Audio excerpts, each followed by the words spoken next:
Hi, everyone. It's Brian Miller with the Building Industry Association of Northern Kentucky, coming at you with a member spotlight. I have with me today one of my favorite political junkies, just like myself, Shad Sletto with Al Neyer. Shad, you are our incoming Secretary Treasurer on our Executive Committee for 2021. Maybe tell the folks watching on the other end a little bit about yourself. Have to do. Good afternoon, Brian.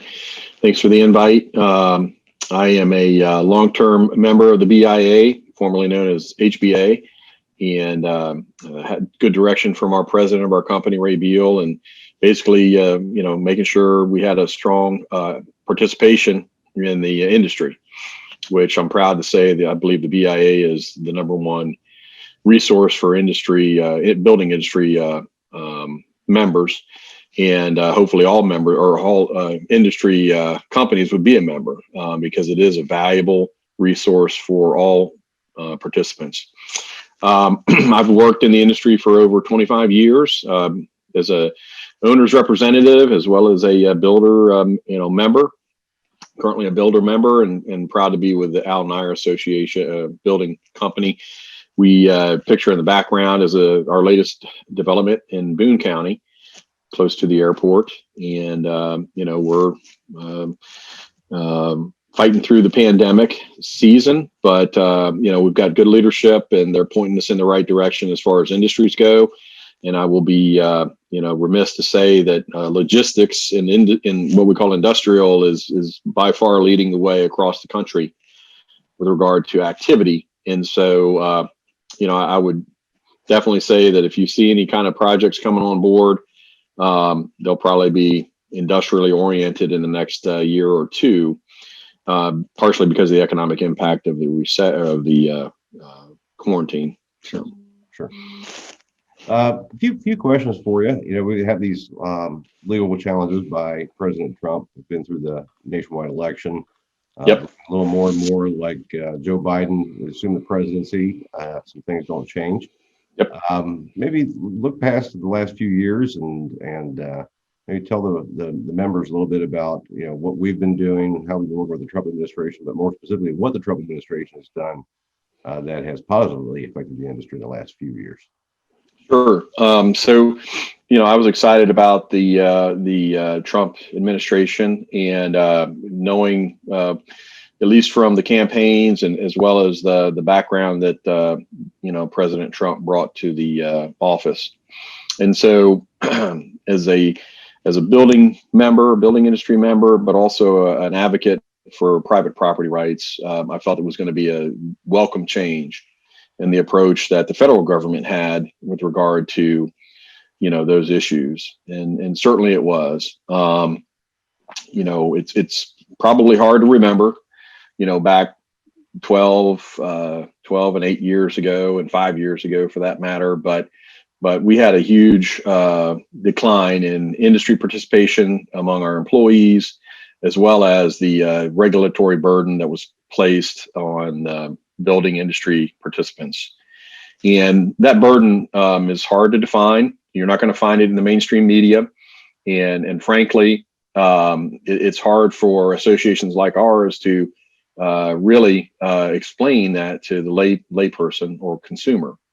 Unfortunately, the consumer sees it in higher prices, reduced availability of goods.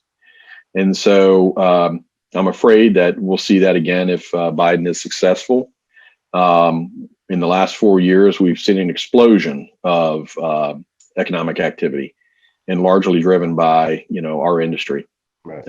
Last year, this time, it was remarkable economy, and then hopefully people can remember that because it was record-setting, robust, broad. It was inclusive. And so I was extremely proud of the fact that a year ago today, we were doing a lot to improve the community and expand opportunities across the board from East to West Coast. So I would love to see that return. I feel like a lot of that was due to President Trump and his particular policies. And as you know, one of those is huge to us and to me personally is the environmental regulations that were just unbelievably restrictive to property owners and to development, and in particular in our industry, in our area. They had no scientific impact on any water quality of any nature. Matter of fact, it was ridiculous to think that we would have to ask for a waiver to use any of the money that was set aside for improving water quality through these stream mitigation credits to actually improve water quality. And I'm proud of you and the association for pursuing that. It's certainly not a fight that's over, clearly, and I'm hopeful that we can continue to do that in the future. And so that was codified finally in the Code of Federal Regulations back on June 22nd. It's now called no longer called the Waters of the U.S., but now called the National Water Protection Rule. So it's a big change. Several months away from this last election cycle, which means it's have to go through a full regulatory process to be overturned again. Few things. If Joe Biden does become president, a lot of things are pointing to the fact that it may just be a repeat of the third term of the prior Obama administration, which means maybe going back to some things that weren't so helpful.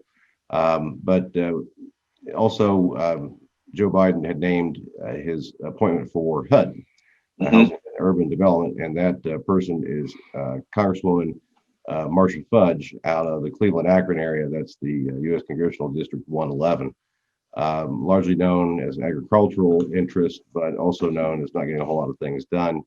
Some of the deputy secretaries that are being bannered about are out of California. They're looking at some California affordable housing causes, which could include things like inclusionary zoning. Maybe get a little bit into inclusionary zoning, Shad, and if that does rear its head, how could it impact folks here in Northern Kentucky? Well, basically, it'll take away the ability of a community to effectively provide for new housing in a way that they want. So much like we see with these onerous and really inefficient regulations that, people who have no interest in actually the individual of this country, the person who works, pays their bills, and would like to have, a quiet enjoyment of their property and their existence. These rules are broad. They have no real impact on their intended population. And so what ends up happening is it reduces supply.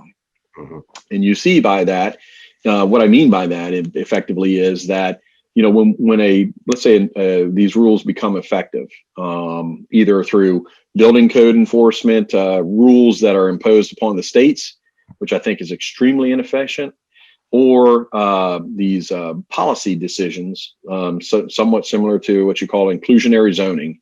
And basically, I refer to it as a land grab.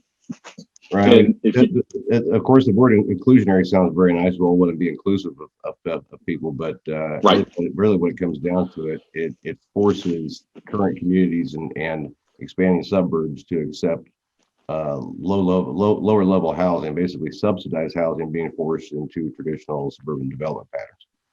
Well, and so, I'm a fan of providing all housing types, and I think communities that are healthy provide for that too, much like we ask them to provide for commercial uses that I participate in. So, I certainly feel like healthy communities provide all types of housing, all types of uses.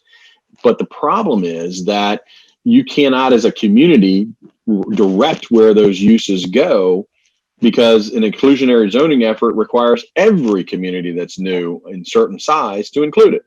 So effectively, there's no differentiation among how developments come about and how housing is built, unfortunately. And so once again, what I mean by that is it removes from local citizens and local communities the ability to direct their communities through the zoning rules that we have.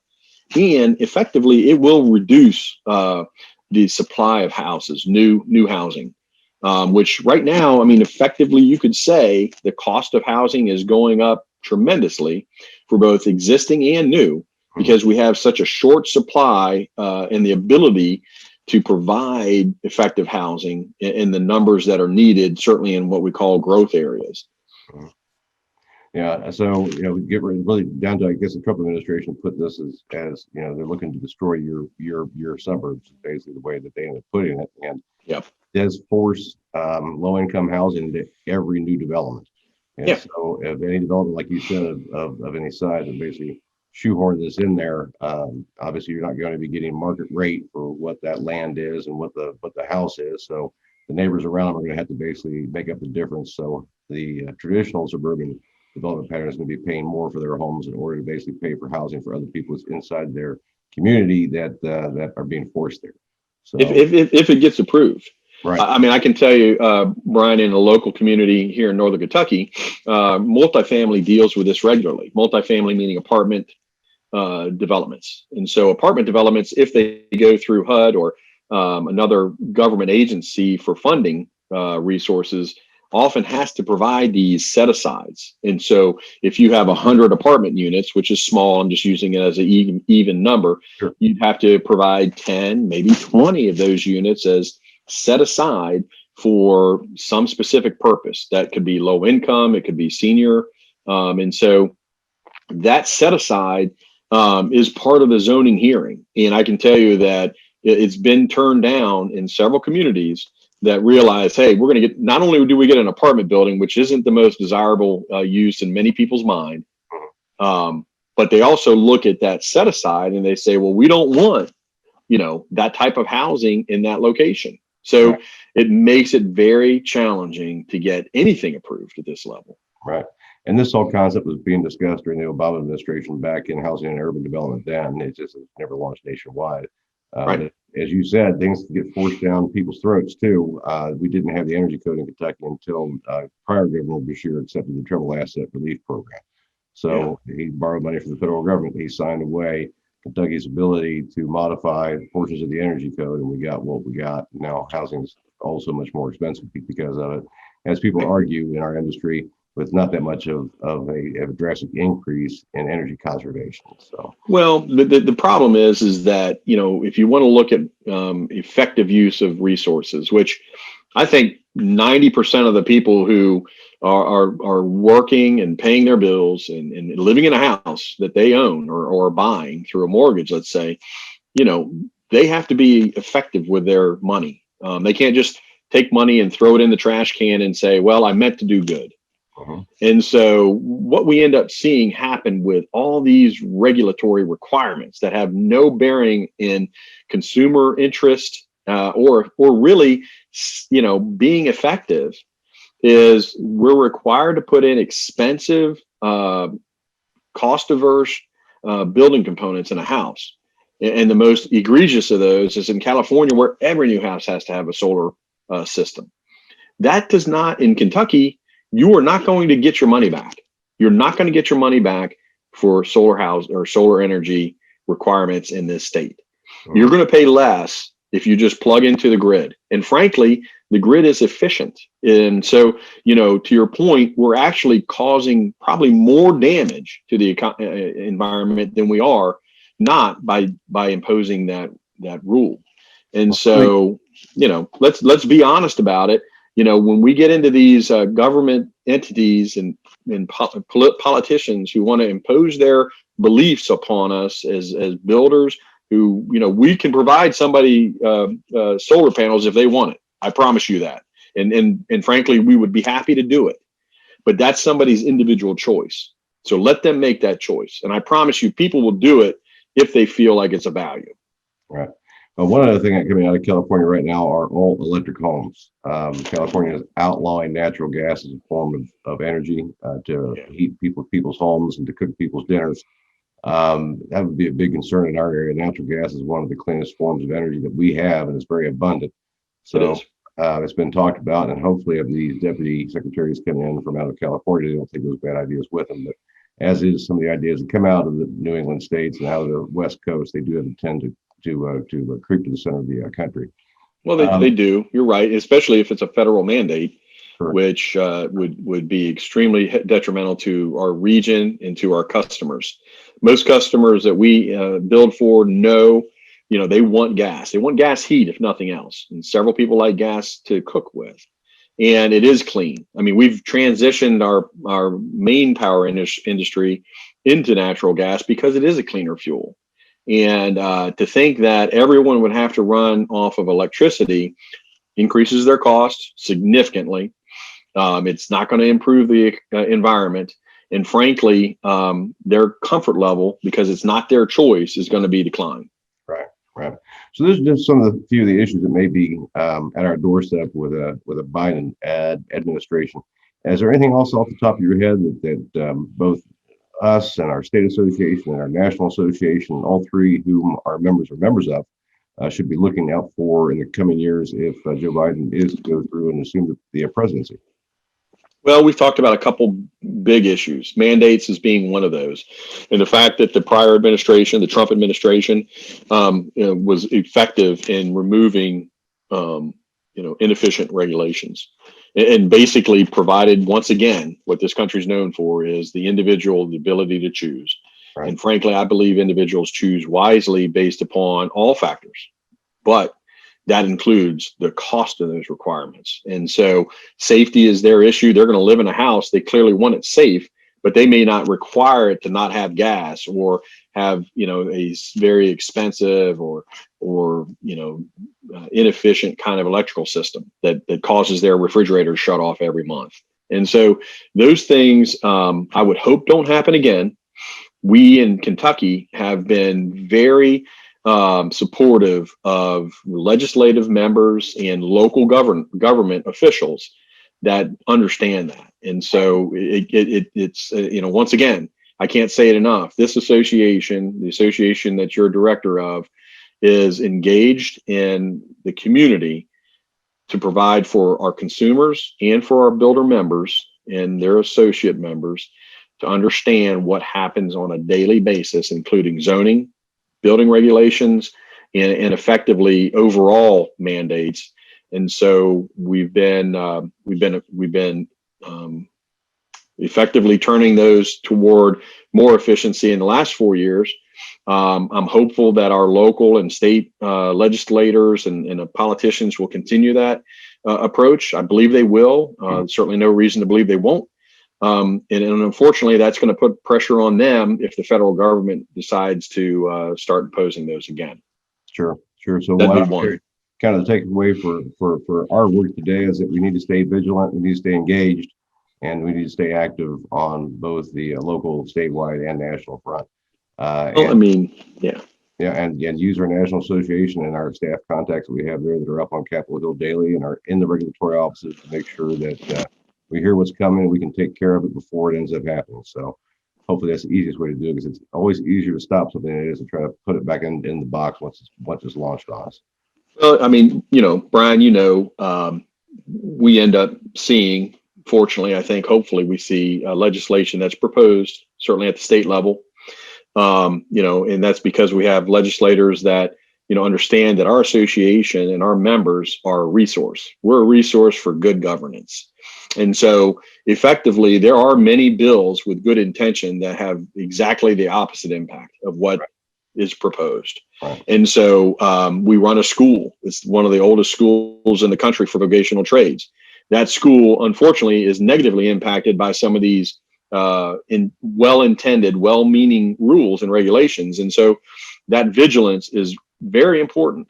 It's important to, our members, because it affects their workforce. And the other rules that we face affects their workforce and their product. Right. And so I can't, express it enough that, advocacy doesn't have to be done by the individual. It can be done by a group. It can be done by a group very effectively, but you got to be a member of the group so you understand what's coming in front of us. And so that's the reason for membership in our association. Exactly.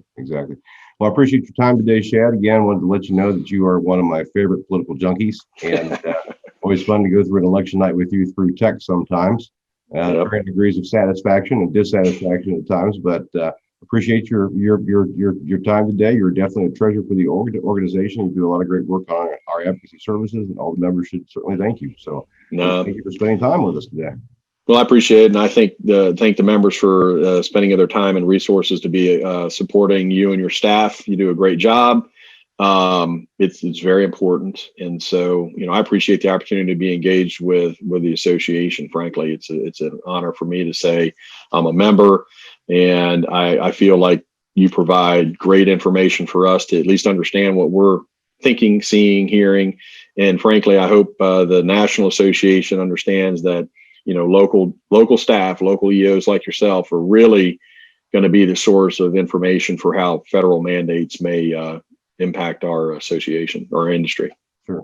Well, I appreciate your kind words. I appreciate your time today, and I hope we can see you real soon. Okay. Yes, sir. Take care. Right. Be safe. Thanks, Chad. Take care.